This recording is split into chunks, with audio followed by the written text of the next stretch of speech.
Welcome back to Formfully. Previously, we have covered OOPS basics MCQs and also polymorphism, encapsulation, and abstraction MCQs. In this video, we are covering inheritance. So let's get started with our first MCQ. What is inheritance in Java? Options are a mechanism to create objects from classes, to inherit the properties and behaviors of another class, a method to create new classes from existing classes, a way to hide the implementation details of a class. In Java, inheritance is a way to achieve code reusability and method overriding by allowing one class to inherit the properties and behavior of another class. So option B is correct. Option A is incorrect because it refers to object creation, not inheritance. C is partially correct but doesn't mention the key benefit of inheritance. Option D is incorrect as it describes abstraction, not inheritance. Next question. Which keyword is used to indicate inheritance in Java? Options are extends, inherits, implements, derives. The correct option is extends. The extend keyword is used in Java to indicate inheritance. Option B, C and D are not used for inheritance in Java. We can say option C is used for implementing interface, not for inheritance. So option 1 is correct. Moving to the next question. In Java, can a subclass inherit the constructor of its superclass? Options are yes, always, no, never, yes, if the subclass does not define any constructors, yes, if the superclass is abstract. Here the correct option is C. As in Java, a subclass can inherit the constructors of its superclass only if the subclass does not define any constructor. If the subclass defines constructor, it won't inherit the default constructor from the superclass. Option 1 is incorrect because it's not always the case. Option B is incorrect as subclasses can inherit constructor under certain conditions. Option D is not requirement for inheriting constructors. So option C is correct. Moving to the next question. Which of the following is true about super keyword in Java? Options are it is used to access the superclass's methods and fields. It can be used to create an instance of a superclass. It is only used in constructors. It is used to indicate the derived class. Here, option A is correct because the super keyword is used to access the superclass's method and fields. Option B is incorrect as it doesn't create an instance of superclass. Option C is partially correct, but super can also be used in other places such as methods. Option D is incorrect as super is used to refer the superclass, not the derived class. So option 1 is correct. Next, in Java, which of the following describes method overriding? Options are it allows a subclass to provide a specific implementation of a method defined in its superclass. It allows a subclass to hide the implementation of a method defined in its superclass. It allows a subclass to create new method within the same name as method in its superclass. It allows a subclass to access private methods of its superclass. Here, the correct option is A, as method overriding in Java allows a subclass to provide a specific implementation of a method defined in its superclass. Option B is incorrect as it describes method hiding, not overriding. Option C is incorrect as it's about method overloading, not overriding. Option D is incorrect because private methods of superclass are not accessible in a subclass. So option 1 is correct. Next question. Which of the following is true regarding multiple inheritance in Java? Java support multiple inheritance for classes. Java support multiple inheritance for interfaces only. Java support multiple inheritance for both classes and interfaces. Java does not support multiple inheritance. Here option D is correct as Java does not support multiple inheritance for classes. It can achieve a form of multiple inheritance through interfaces. Option A is incorrect as it is opposite to option D. Java does not support multiple inheritance.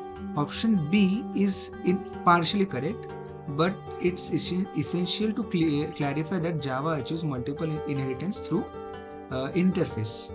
Option C is incorrect as it suggests multiple inheritance is supported for both classes and interface, which is not the case. So option D is correct. Next question. What is the purpose of super constructor call in subclass constructor? Options are: it creates a new instance of a superclass, it calls a class no argument constructor, it calls method in superclass, it initializes the subclass instance variable. Here option B is correct as the super constructor call in the subclass constructor is used to call the superclass no argument constructor. Option A is incorrect because it doesn't create a new instance of the superclass. Option C is incorrect as it's not the primary purpose of super method, super constructor we can say. Option D is incorrect because it's not the primary purpose of the super constructor call.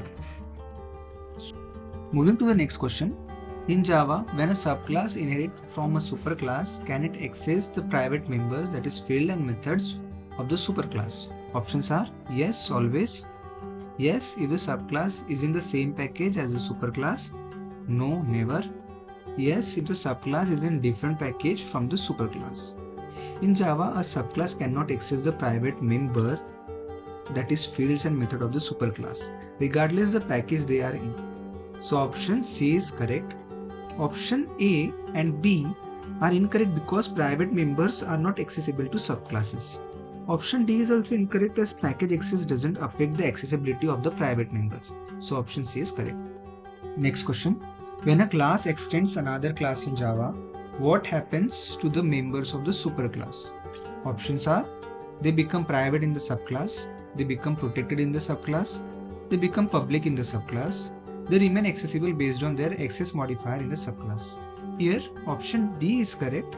When a class extends another class in Java, the members of the superclass remain accessible based on their access modifier in the subclass. Option A, B and C are incorrect because they do not accurately describe what happens to superclass members in the subclass. So option D is correct. Moving to the next question. Which of the following is an example of hierarchical inheritance in Java?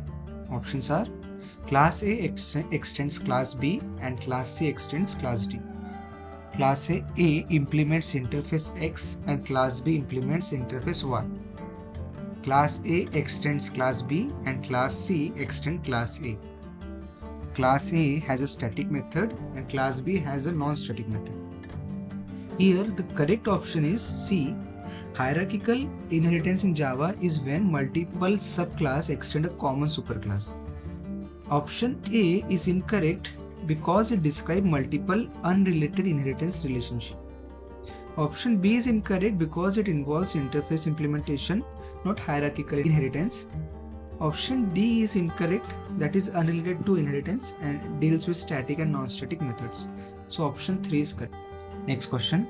In Java, what is the difference between is a and has a relationship in context of inheritance? Options are: is a represent composition while has a represent inheritance. Is a represent inheritance while has a represent composition. Both is a and has a relationships represent the same concepts. Is a and has a are not related to inheritance in Java. Here the correct option is B. In Java, is a represent inheritance where a subclass is specialized version of its superclass. Has a represent composition where a class contains an instance of another class. Option A is incorrect as it misrepresents the concepts. Option C is incorrect because they represent different relationships. Option D is incorrect as is a and has a are related to inheritance and composition. So option 2 is correct. Moving to the next snippet question. What will be the output of this code? Options are as follows. I'll suggest first pause the video and think about the correct option. Here, the correct option is car started. Let's see the code.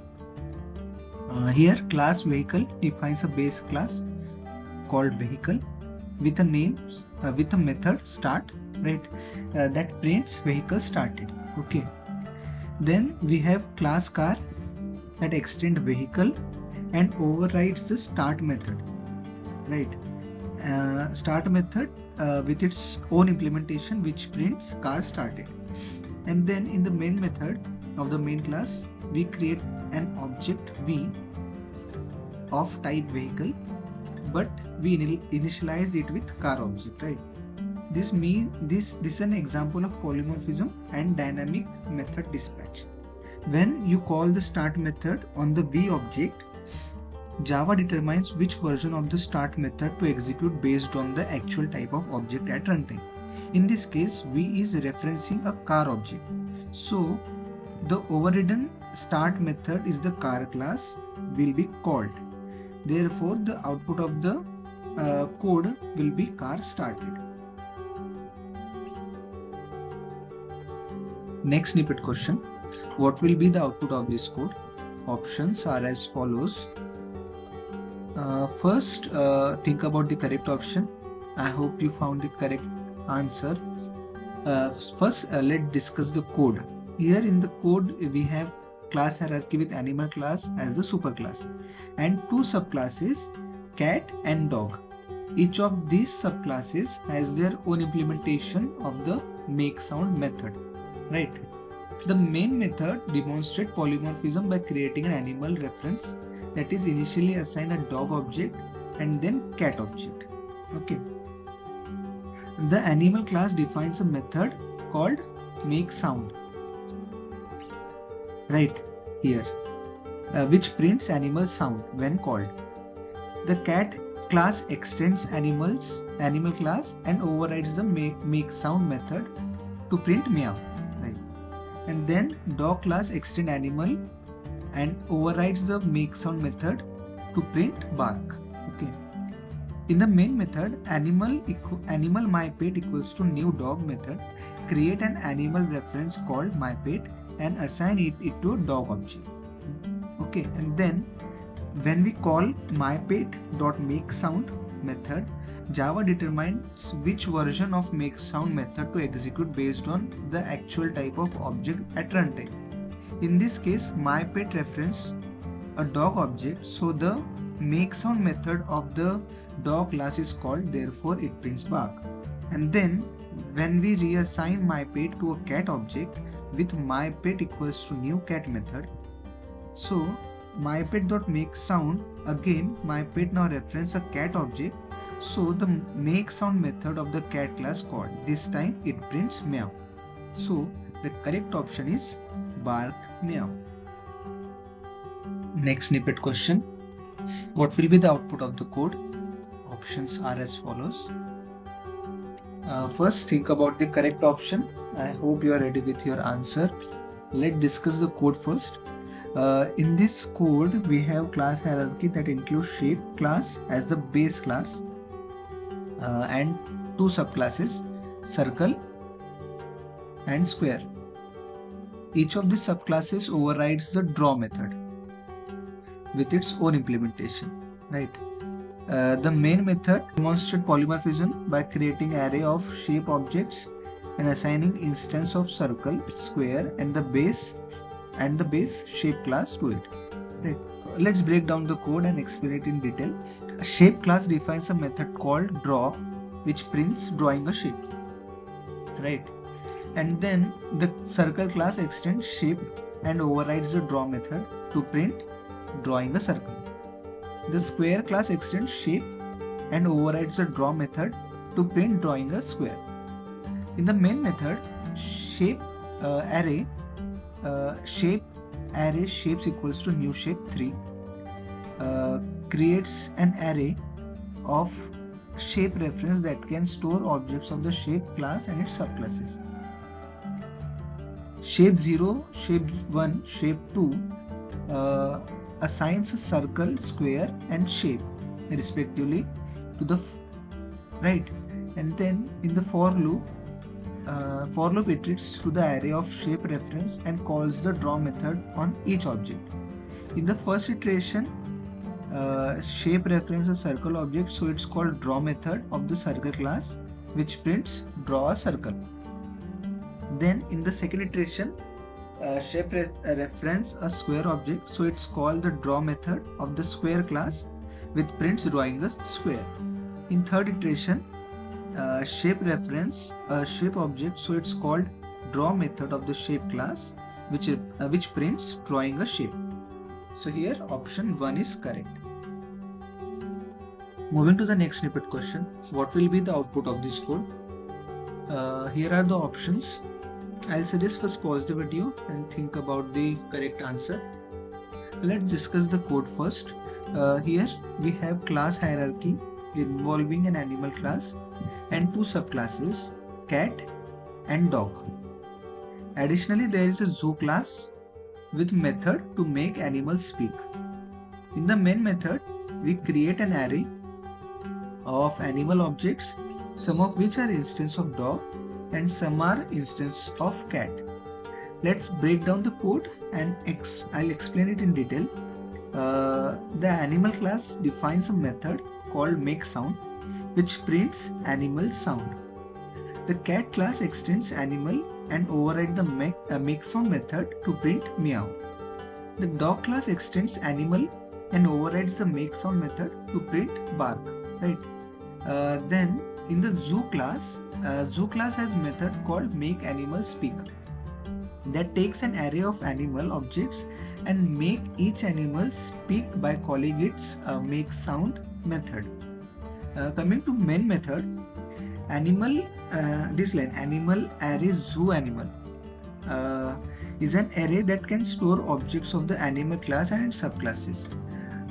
We can see this line as here zoo animal index of 0 will take value of dog method, right? Dog class method, and then zoo animal 1 and 2 will take cat and dog respectively. An instance of the zoo class is created with zoo myZoo equals to new zoo method. The myZoo dot make animal speak zoo animal line calls the make animal speak method in the zoo class and pass the zoo animal array as an argument. Inside the make animal speak method, a for loop iterates through the animal array which contains zoo animal array and calls the makeSound method on each animal object. Now let's analyze the expected output. The first element of the zoo animal array is a dog, so the makeSound method of the dog class is called resulting a bark.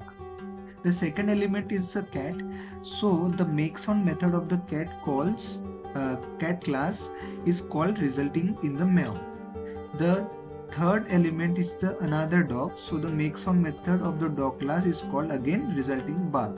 So the correct option is bark, meow, bark.